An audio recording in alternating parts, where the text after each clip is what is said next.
Hi friends, வணக்கம். இந்த ஆப்பர்ச்சுனிட்டியை மிஸ் பண்ணிடாதீங்க. ஒரே டைமில் கிட்டத்தட்ட 4-5 இடத்துலேருந்து ரெக்ரூட்மெண்ட் வந்திருக்கு. ப்ரிப்பேர் பண்ண ஆரம்பித்தவங்க பிரேக் எடுத்துடாதீங்க. தொடர்ந்து யார் எக்ஸாம் எழுதுகிறாங்களோ அவங்களுக்கு தான் வாய்ப்பு இருக்குது.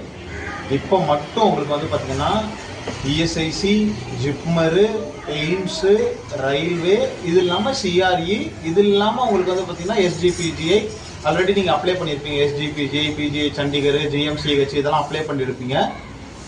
இது இல்லாமல் ஒரு கேன்சர் ஹாஸ்பிட்டலில், நம்மளோட ஆந்திர பிரதேசில் இருக்க கேன்சர் ஹாஸ்பிட்டல், இந்த மாதிரி ஒரு 7-8 இடத்துல இருந்து ஒரே டைமில் ரெக்ரூட்மெண்ட் வந்திருக்கு.